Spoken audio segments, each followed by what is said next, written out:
Welcome back. You're still watching Fut Afrique, the only show that allows you to discover the African continent through its football. Now this week we're talking about the African Football League, a new competition on the African continent. So much to talk about, so little time. Let's continue with the conversation, Brian. Esperance de Tunis as well as TP Mazembe. That's going to be an interesting time because already there's been some controversy around it.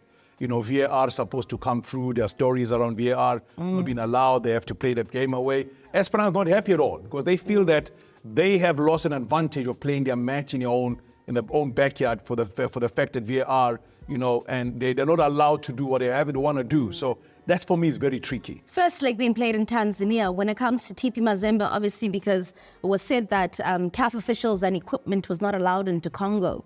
How much? I mean, I love me my hand in the cookie jar bit. You know, there's discussion was going around in different groups were sitting. Yeah. And a lot of people had different theories. Yes. And I don't believe in theories. I just feel that, you know, end of the day, game has to be played. Yes. In Tanzania, the difference between Congo and Tanzania, let's just talk about how that's going to be, especially for TP Mazembe. That was supposed to be their home game. Listen, I mean, I've not been I've only been to TP Mazembe's home ground to watch them play there. I know how crazy it gets when you go to DR Congo to watch the game there. I've not been able to actually go and watch matches when Simba plays or where they're playing in a Tanzanian league. So probably, I mean, those that actually been there, Sundowns were complaining the other day about the AstroTurf and everything that happens that side. So I think you lose an advantage. Yeah. If you don't play at home, you lose an advantage. I mean, any team will tell you, when I play at home, things are in control and I have everything under control. But if I play away, it's always a problem for me. Let's talk about the next fixture. Enyimba as well as Wydad Casablanca. The last time that these two sides met was 2011, right? Yeah. Wydad Casablanca securing a 1-0 victory in the semis. I think it was the CAF Champions League, if my memory serves me correctly. Two foes that know each other well. Enyimba, things haven't been so great, but they're 9-time champions of their local league. No, I remember when they were mentioning him was like, I know them as a Confederation Cup team. What are they doing here?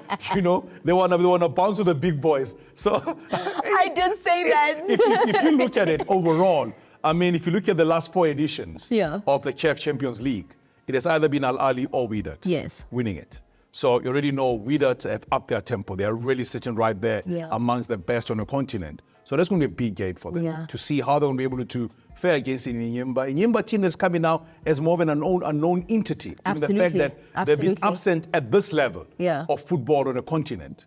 You know, so it's going to be interesting to see how it's going to be. But I think the team that plays at home first, it is very important for you to do well at home before you go into the second leg. Yeah, well, it's going to be really, really exciting. 20th of October all the way until the 11th of November. That's when we're going to know as to who will be crowned the inaugural champion of the African Football League. To wrap up the conversation, let's talk about the COSAFA Women's Championship. It took place in South Africa, recently ended. The She Flames, that is from Malawi, being crowned for the very first time. I wish I knew how to speak Sinyasa because then I would have said, those are my country people. Not that I'm from Malawi, but if you know my surname, descents, right? Yeah. My roots are rooted in Malawi. So this makes me really happy, but just the growth of Malawian football in general. There's been a massive growth. Kabatino Mango was the first person who hits my mind. In 2019, I covered the Under-17 COSAFA tournament in Malawi. That was a precursor to the Under-17 AFCON tournament. And I remember just the passion around the stadium. Everywhere when people are sitting there. And they have, what they've done is they've got the FA hall is in a stadium itself. That's nice. So the matches were played at that stadium where the FA is based. Love it. So it was beautiful when I went there.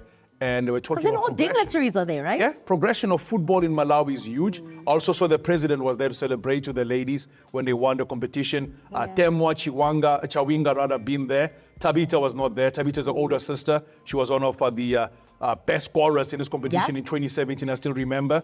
But Temwa coming in, walking away with the footballer, the player of the tournament overall, top scorer 9 goals as well. She led by example from the very first game where they walloped South Africa 4-3.